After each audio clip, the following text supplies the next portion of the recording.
Emirates have launched a national program to boost supply chain resilience and scale up domestic production on critical supplies. That strategy was on full display at the Make It in the Emirates event, where a company affiliated with Burjeel Holdings, for example, a healthcare provider in the UAE, signed a $190 million deal to expand its business in pharmaceutical manufacturing.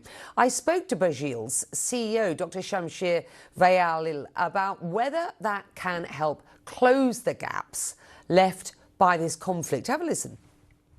So we have the basic life-saving drugs, injectables, the drugs that you use in the critical care, emergency situations.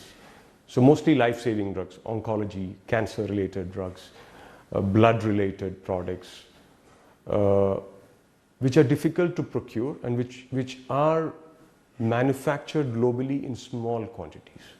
Because these are the essential less quantity, so nobody wants to export during these times. They would want to hold it back for their own people. So there has been a push for focus on high value manufacturing versus high volume manufacturing.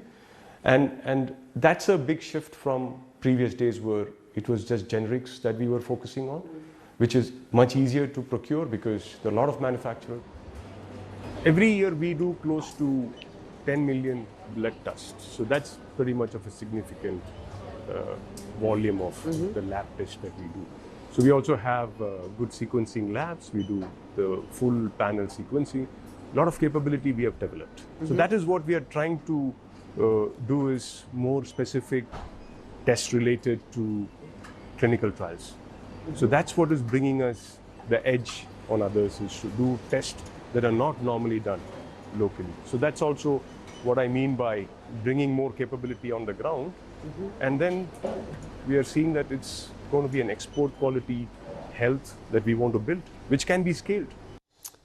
Right. Well, of course, critical energy infrastructure is central to making these plans come to fruition. Bloomberg reports that Qatar Energy is extending force majeure on its liquefied natural gas supplies through mid-June, meaning it can't guarantee its deliveries because of this conflict. Now, that could impact helium output, which is a byproduct of natural gas production, with Qatar accounting for around a third of global supply. There is already a significant shortage of helium, taking a toll on the healthcare industry, as helium is essential for MRI machines worldwide. We are at the radiology department at the basement, which is the magnetic resonance imaging, which you talked about, the helium. So we have two machines here. One is less helium, and this is the 3 Tesla MRI. And we never had an incident where we had to cancel because of the helium shortage. So for now, we have adequate stocks, and we hope that the situation comes back to normal soon. And we're getting enough buffer for now. So we hope that the situation will resolve as soon as possible. But if you consider any single sort of medical supply that you think has been critically affected during this crisis, with the Strait of Hormuz effectively closed, and with the impact of these attacks on the Qatar facilities, would you say that helium is one of those critical supplies? No, helium is just one. There are other things like life-saving drugs, like very critical medicines, which is required, implants, cancer drugs. Everything can go wrong. If it goes to that level, then there's definitely, and you've seen things work in less viable options as well. Of course, the quality of the products will come down, but we have multiple sources of, falling back options as well. We feel that crisis is going to, in one way or the other, continue.